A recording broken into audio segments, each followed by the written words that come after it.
Hey everybody, it's Dave here. And for some reason, there's Darren. I knew things would work out well. We are here. We are the two old bloggers. I want to welcome Darren. How you doing, buddy? I'm doing great, Dave.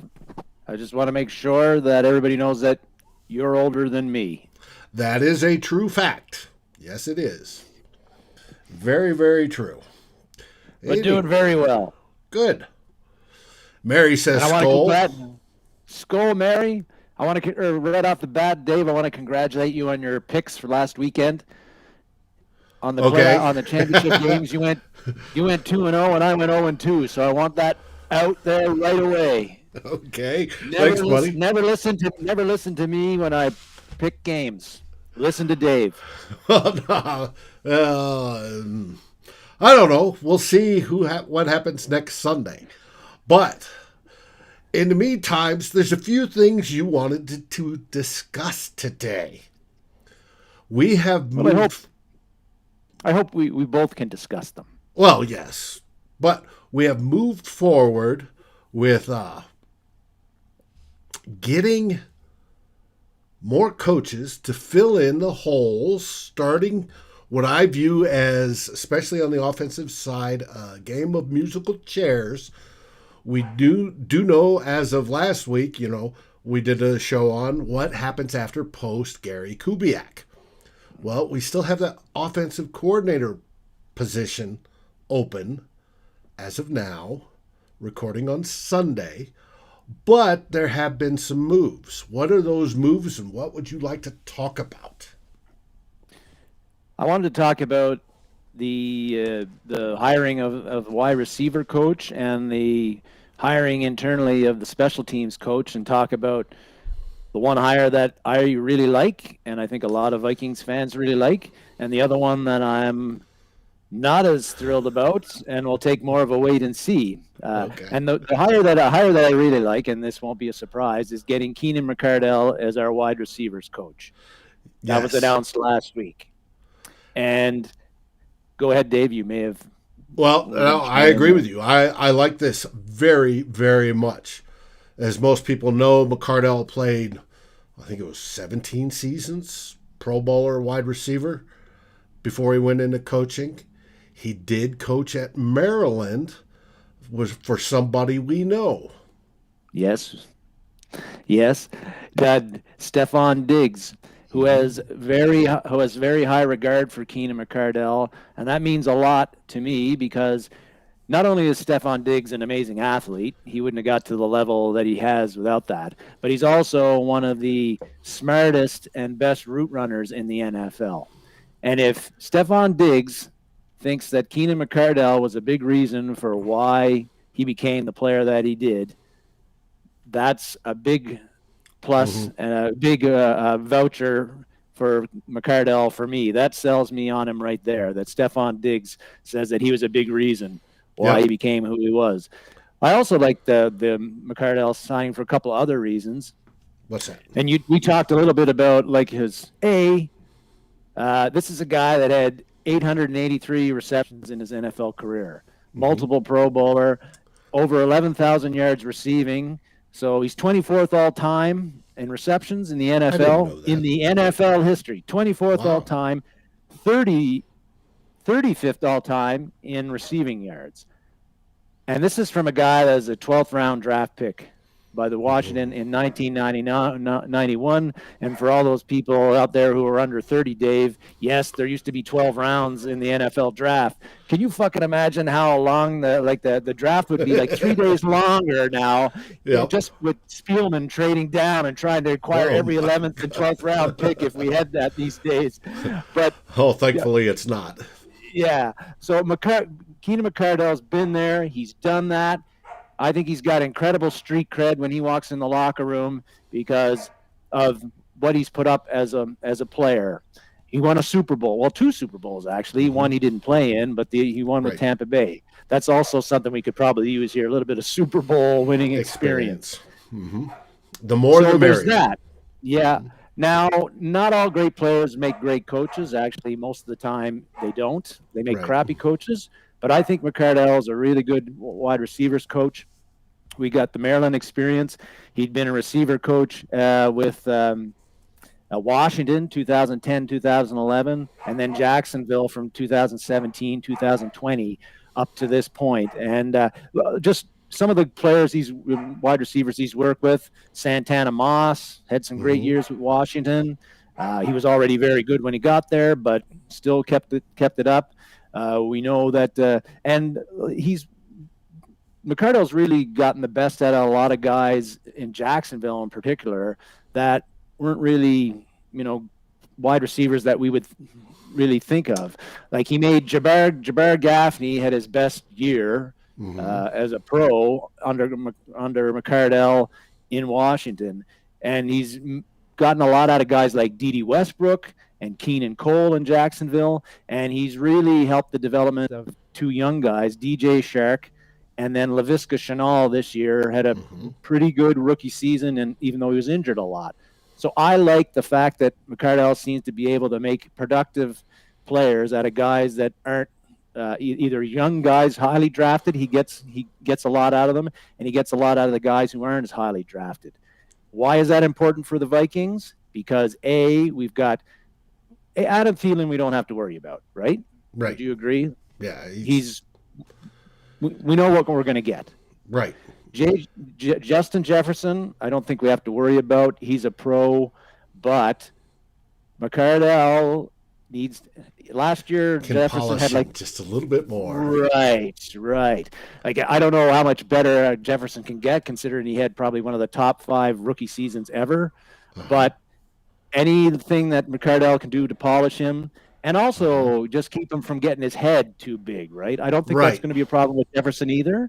But we know what happened to Moss after his rookie year. He started. He thought he was the man, and then that led to some problems. We don't want that to happen with JJ. And the other thing is third wide receiver. It's something that is that we need for the Vikings offense to find one, and I'm hoping that maybe McCardell can get the most out of guys like BC Johnson and Chad Beebe. So either they become the credible third wide receiver threat, or McCardell's eye for talent, draft wise, he identifies a few guys in the draft that we select this upcoming draft that become that third wide receiver. Those are the things that I think are going to be big for McCardell and bringing him into the Vikings. Since this is a live show, I need to go on mute. You can keep talking about McCardell because my coworkers in the other room are barking. I need to separate them real quick. I will be right back. That would be Merlin. Merlin the dog. So now that I got to go solo, the pressure is really on. And hoping that Dave will come back quickly. But that was really what I wanted to talk to about McCardell is not only I feel that the street cred that he's going to bring in the locker room to those wide receivers, but also his eye for talent and his eye for detail. Dave, you mentioned it last week. It was a great point about coaching is basically another form of teaching, and for McCardell and for any coach, key things are, you've got to be able to communicate with your players. Communicate. Not only do you got to develop the drills and the practice plans and all that stuff to get the guys the reps, but you actually have to communicate the knowledge that you have and the techniques that you want to work with in a way that's understandable to the players that you're coaching, so that they get it. After you. Merlin, come here, buddy. Come on, Merlin. Oh boy, we got the big dog. The big dog. And the other thing is not only the communication, but another big part of coaching, Dave, is detect and correct. So you have to detect when your players are making errors, and then be able to see what they're doing wrong, and explain to them and show them how that they can improve and correct what they're doing wrong. I feel McCardell has got those traits. He's not just one of these guys like he'll say, well, just like Zimmer says, play better, or, Right. catch the ball better. Like that's not coaching. That doesn't help. You need to No, be able to. You mean it sure doesn't. And I think Zimmer, when he's on the field with his guys, yes, is different than that. Now, when he's obviously in front of a podium, he reverts to that stuff. yes. Now, with McCardell, you mentioned one name, Keelan Cole, and from the Jags, who happens to be a free agent. There's also another one, Chris Conley, who happens to be a free agent. Do you see McCardell having influence on either free agency or the draft, and the Vikings bringing in another wide receiver to help with the obviously wide receiver 1, Jefferson, and 2, Thielen, and then whoever's wide receiver 3, maybe have one of those guys come in over BB or over BC Johnson or whomever? That's another good point, Dave. And I would be more than happy with bringing in somebody like Keenan Cole as a third wide receiver. Not only would he be a potential somebody that can go for the third wide receiver, but he also, I believe, returns kicks or punt. I think punts. He returned a punt. He returned a punt for a touchdown against that team from Wisconsin this year. We could use that. And as you know, we probably need we have an opening for a punt returner. Punt returner, yeah, because Osborne is not good. Well, which we'll get to. Cole, but you know how many snaps Cole played last year? I do not. He played 780, or he had 785 targets. No, couldn't have had 785. No, targets. that's over his career, but it's versus Conley, who only had 63. But I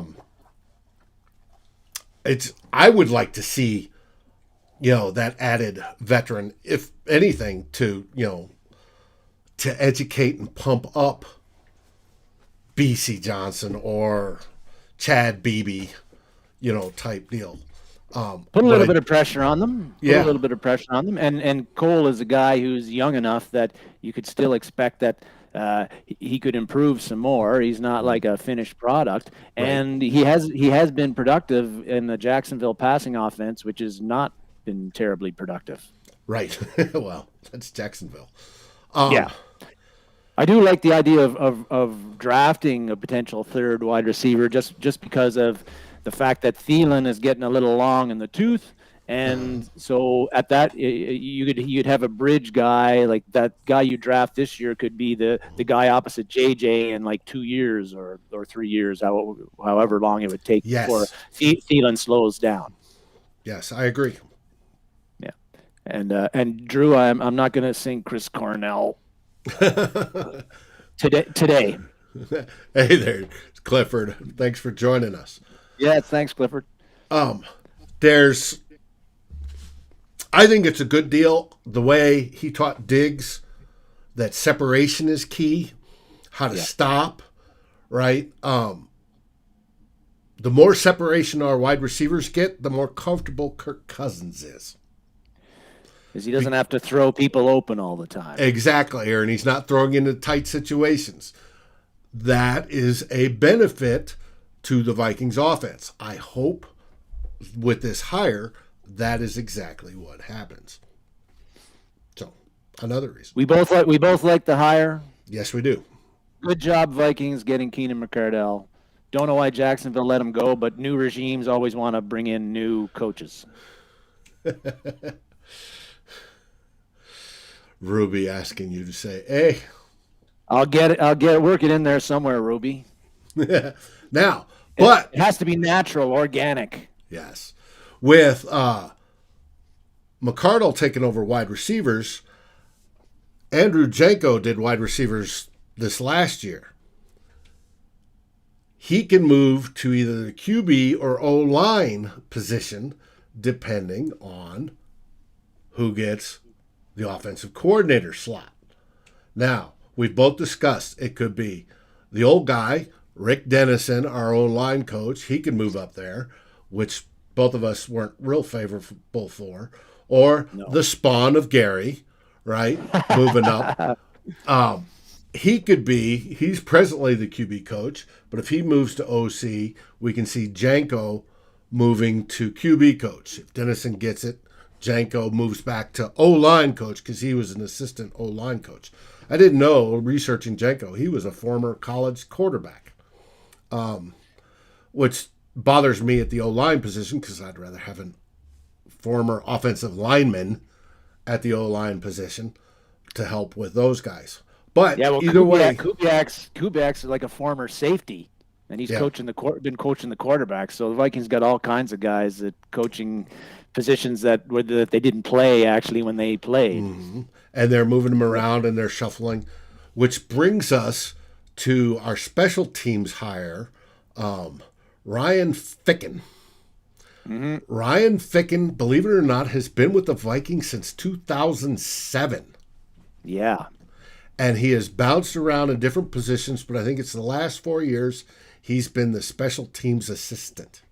Last 8, actually. Last 8? Okay. Yeah. And we know last year the special teams were miserable. And here's a quick bullet point slide for all of you that love PowerPoint that where special teams were so bad at last year. Obviously, that cost Marwan Maalouf his job. He didn't get fired, but he wasn't rehired. He wasn't upped. And do you think Ficken can step in?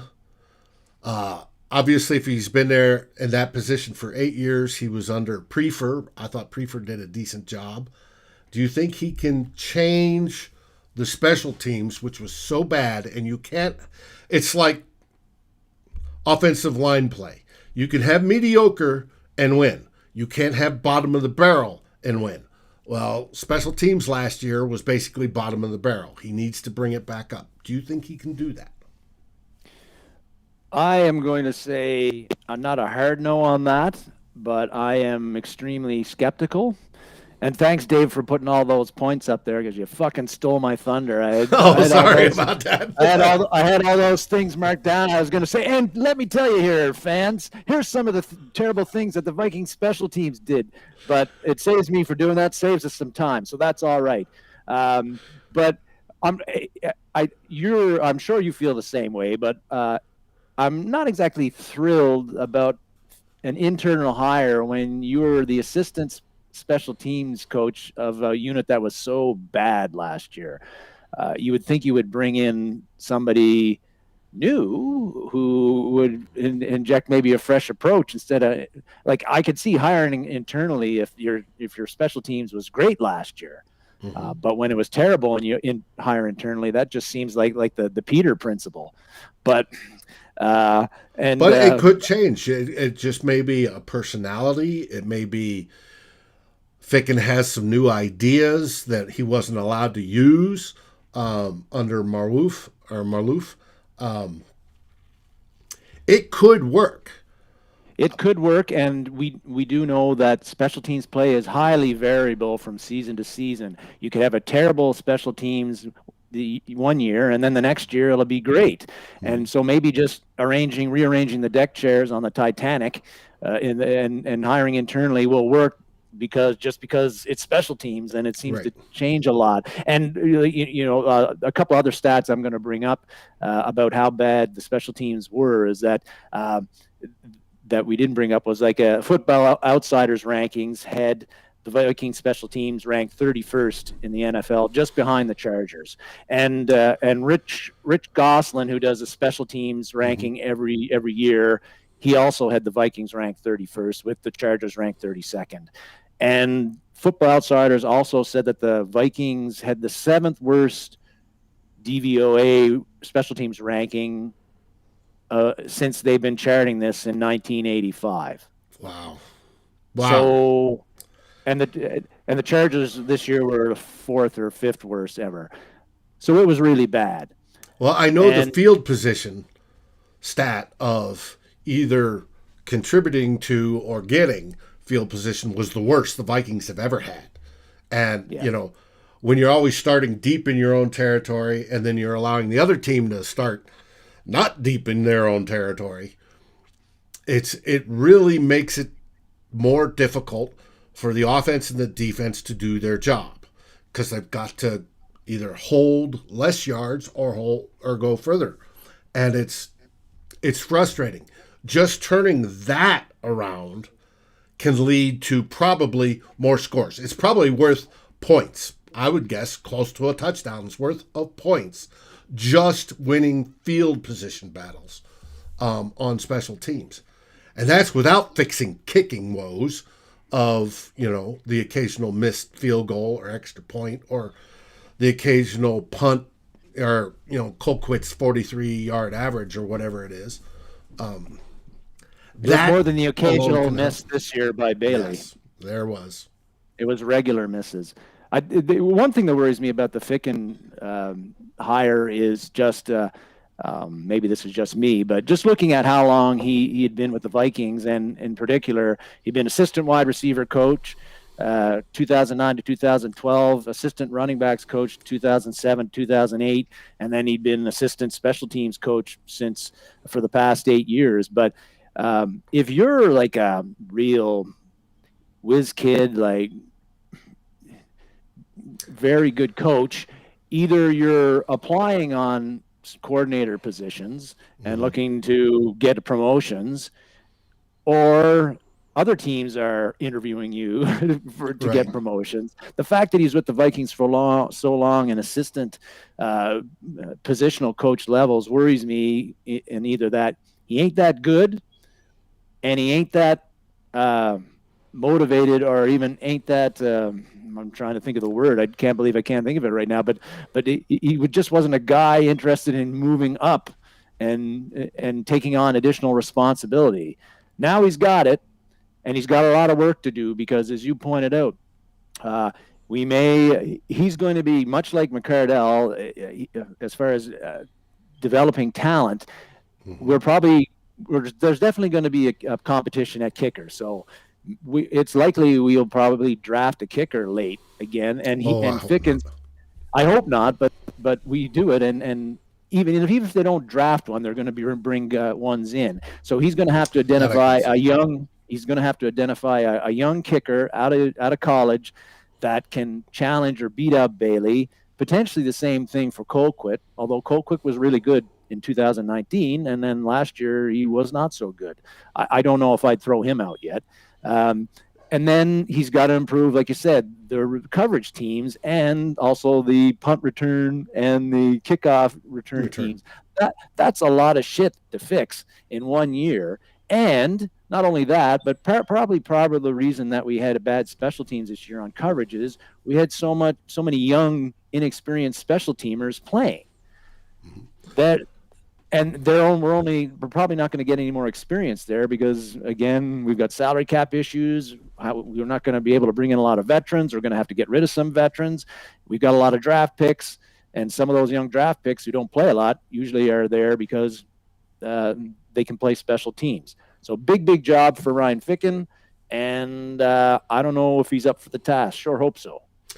Elaine, you asked about what about Stefanski. Now, where I see the difference, and Darren didn't bring up, he's been in one spot for 8 years. Most up-and-coming young coaches are bouncing around from position to position to broaden their skills as they move up. Unless he's becoming some sort of special teams expert, he didn't do that. He just sat there for 8 years.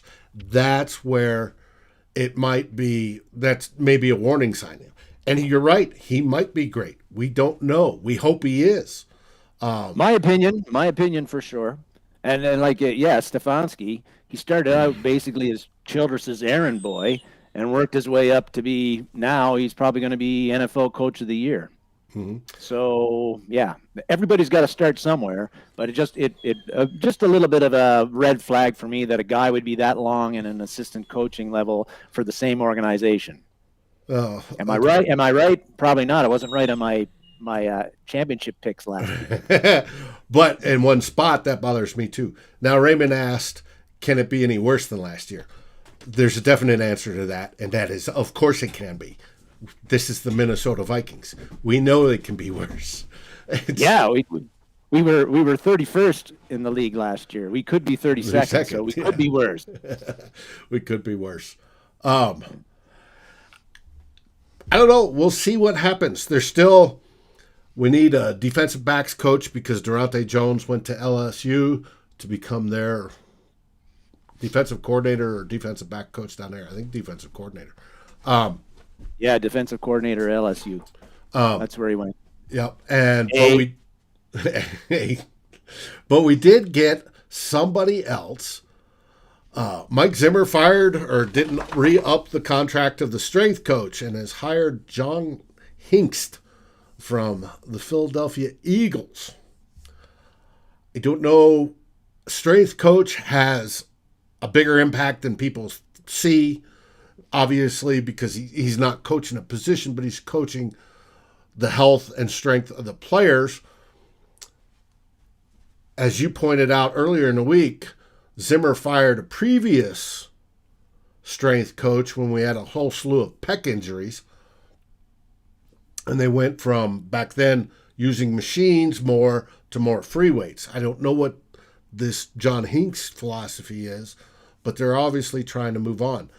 But when you look at Philadelphia, they've had a slew of injuries as well. So I don't know if it's going to be good, bad, or indifferent, but hopefully it's good.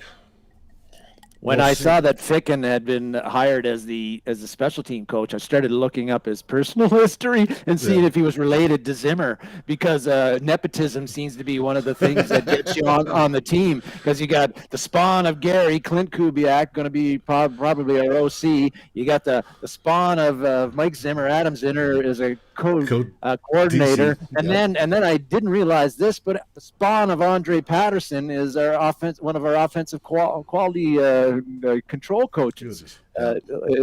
I got Andre Patterson's son's on the staff too. So if you want to be a coach for the Minnesota Vikings, be like the fifth cousin twice removed of one of the illegitimate sons of, could be. Could be. Yeah, could be like all those illegitimate kids that the Kings would have back in the day, and then they'd get to be like the Duke of something. Exactly. They could never be king, but they'd still be rich. All right. You'd brought up, we've gone through the coaches. We're still making progress. We're still waiting on hearing who's going to be named the offensive coordinator, if not co-offensive coordinators. Brought that up last week. That's an absolutely miserable idea. Who's going to be the idea, Dave? I know. Well, I stole it. Don't trust me. But from there, you wanted to talk about the Bill Barnwell piece in the ESPN about a possible Watson trade to the Minnesota Vikings. Yeah, we've. I don't know if we should spend too much time on this one, because I think it's pie in the sky. But I guess the first thing to point out with Bill Barnwell is in that article he had like 17 trade proposals for Deshaun Watson. Mm-hmm. So I like Bill Barnwell's stuff. I think he's a great writer and looks at things differently. But it's a bit of a clickbait thing, because 17 trade proposals. Well, you're going to get fans of 17 NFL teams. To read your story. Not that there isn't dissatisfaction among 17 NFL teams with their quarterback situation. Like, unless you got Mahomes, Russell Wilson, or Aaron Rodgers, you're probably in some way dissatisfied with your quarterback position. Apparently not the Vikings, though. They love Cousins. But we do know the big trade happened yesterday, right? Like with Stafford and Goff. And that really makes this whole trade proposal, I think, even more ridiculous and far-fetched than it was before. Well, there was in Barnwell's, he's asking for 3 firsts, which I think is ridiculous. But last night, the Lions got 2 firsts plus a third or a fourth or whatever it was, and had to take Goff from the Rams for Stafford. That seems awful high. It looks on face value like the Lions fleeced the Rams. the Rams doing this and giving up those choices to get rid of Goff's salary. But it may work out for both because Goff is now playing for a coach, one of his initial coaches that brought him into the league. Stafford now gets to go to L.A. with a fantastic defense and see if with better surroundings, not that Detroit has been bad, they've just been dysfunctional, he could, finally make it back to the playoffs. It should be interesting, but that seems, with the first blockbuster trade of, after the season is this one, and it seems like a lot. That's why the Watson trade, even though it seems even more, I don't see it happening, but I wouldn't mind a similar trade with the Vikings and Kirk Cousins for, get 2 first rounders and a third or something and take on, say, Garoppolo. Who knows? Maybe that'll happen. First off, I really like Deshaun Watson. I think most people do. It'd be great if he was on the Vikings, if you drafted him, right? But now with the Stafford trade, one talking head on ESPN this morning was saying that he figures, and he doesn't have any sources within the Texans organization, but he was just ballpark. He says it's going to take now with the Stafford trade at least 3 number ones and a very good young player to make a deal with the Texans, which means that the Vikings would have to part with this year's number one, the next 2 number ones, and maybe somebody like, I don't know, Hunter. Or Cam Dantzler or somebody like that. And I just don't, that's a trade that I think is going to be pretty tough to swallow. I can see why the Rams, in a way, did this. Not only the salary shedding thing, but like you said, they had a great defense. McVay probably looked at things and said, the reason we didn't go to the Super Bowl this year is because of Jared Goff. Mm-hmm. Like, he screwed us because he only threw 20 touchdown passes this year. McVay's probably thinking, look, my offense is so good, and I could throw any idiot at quarterback, and we'd score a lot of points. I got a strong defense now. I just need a better quarterback. Put him in there, and boom, I'm going to go to the Super Bowl as long as he isn't Jared Goff. Now they don't have a number 1 pick for the next decade and a half, but you don't worry about that when you're trying to win a Super Bowl in 2021. I guess. Can you look up? Merlin, look at that big sucker. Look at that big sucker. But I guess Jason Brown's on the line there. Yeah. Hey, Jason. Hi, Jason. We always talk about like Cousins hollow stats and bring that up about how he's a stat patter. Although I think that's probably was less true last year at a lot of times than it had been in previous years. But if you look at, here's the pros. Here's why trading for Watson at the heavy price it doesn't make a lot of sense for the Vikings, I think and this has been brought up by other people on other pages that we're on, is just look at the roster right now. The Vikings, they need a lot of help, especially on the defensive end. They've got salary cap problems.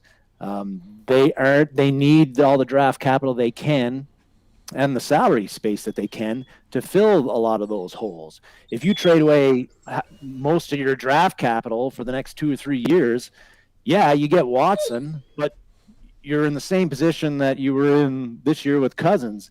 You got an offense and you got no defense, and you're going to finish middle of the road. Right. So and why make that deal? And we know the higher in the draft a player is taken, the more likelihood he is of being good. That there's that wonderful curve that comes down and goes, type deal, and being productive. And we need productive players.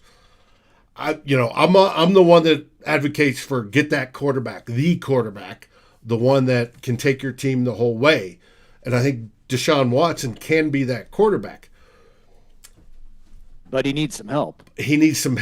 And if you gut the rest of the team for just one player, we've seen other teams that do have that quarterback but don't have that help, and they can't get there all the time. Take Seattle for an example. Wilson is that guy.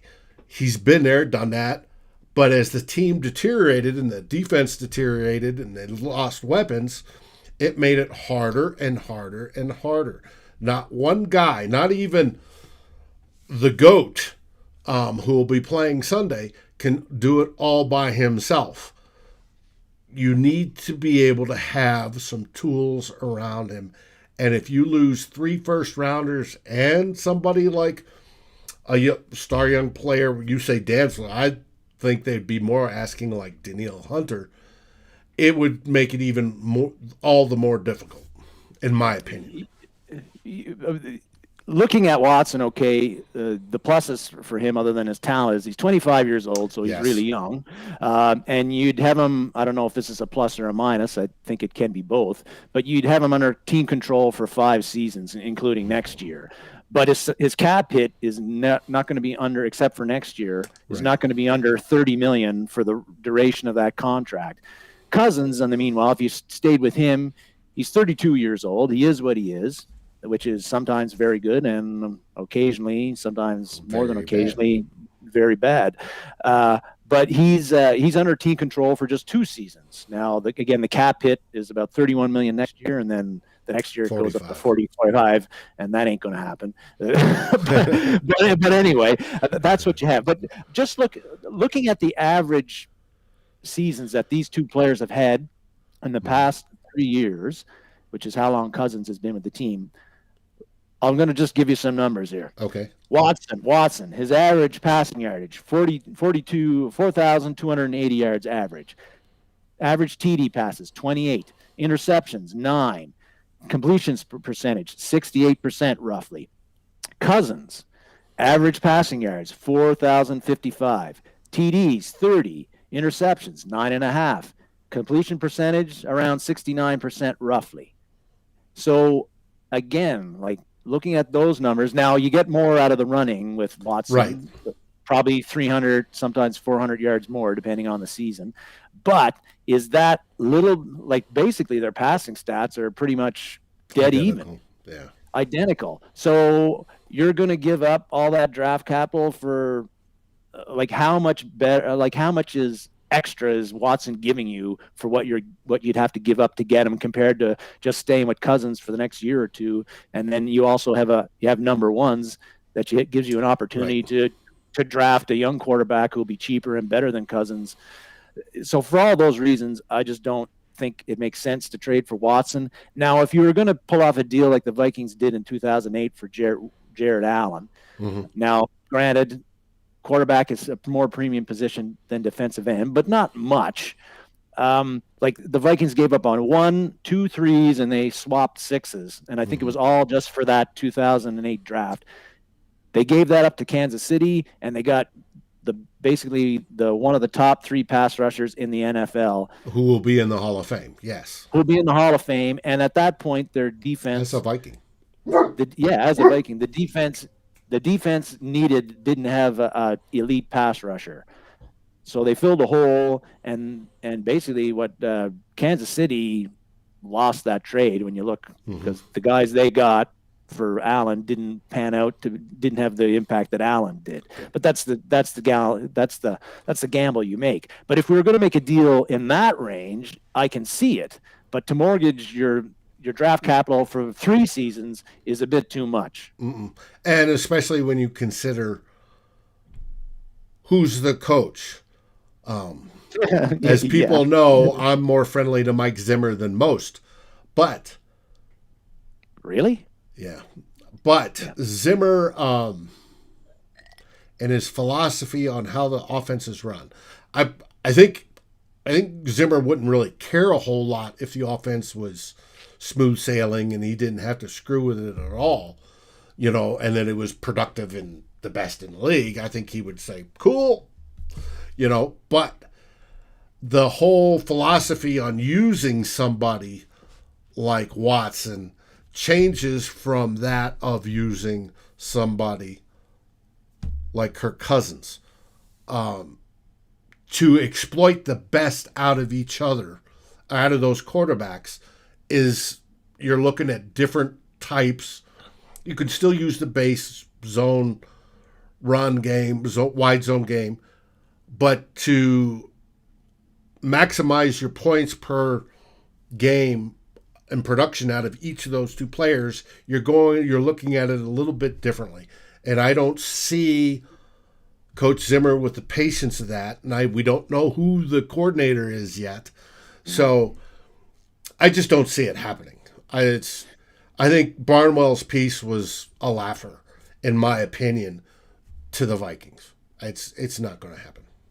Fun to talk about, even if it's not going to happen, I guess. And you and I and other people in Vikings fandom have talked about in the past several months, like about, geez, it'd be, nice if we had somebody like Deshaun Watson as our quarterback. But that's, that would be, again, if we had drafted him and we didn't have to give up a shitload of draft picks and good players to get him, which is a whole different thing. Like, people love to talk about trading for studs, but then when they find out what the compensation is, then the franchise might choke on it. Well, that's a whole different, story.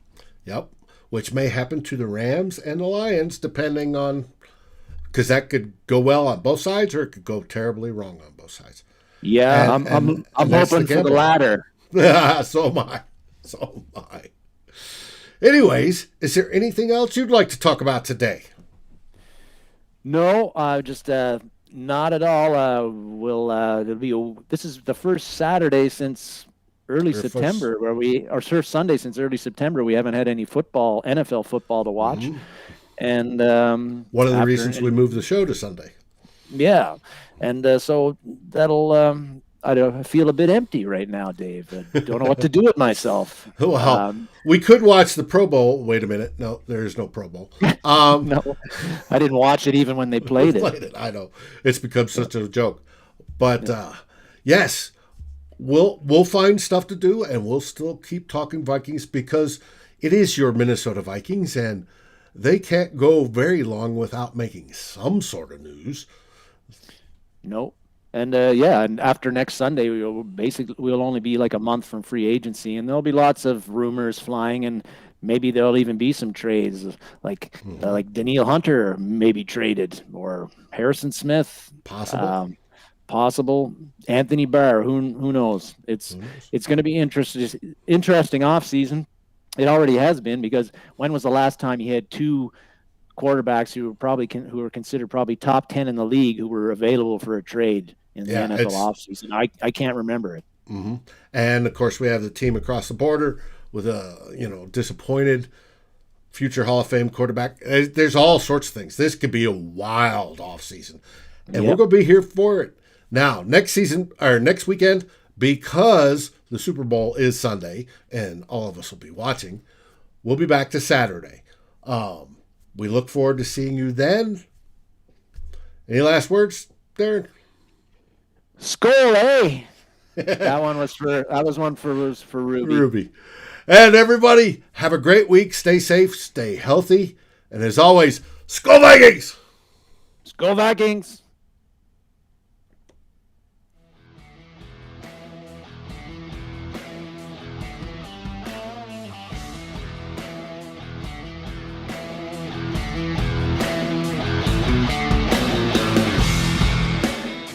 Thank you for watching or listening.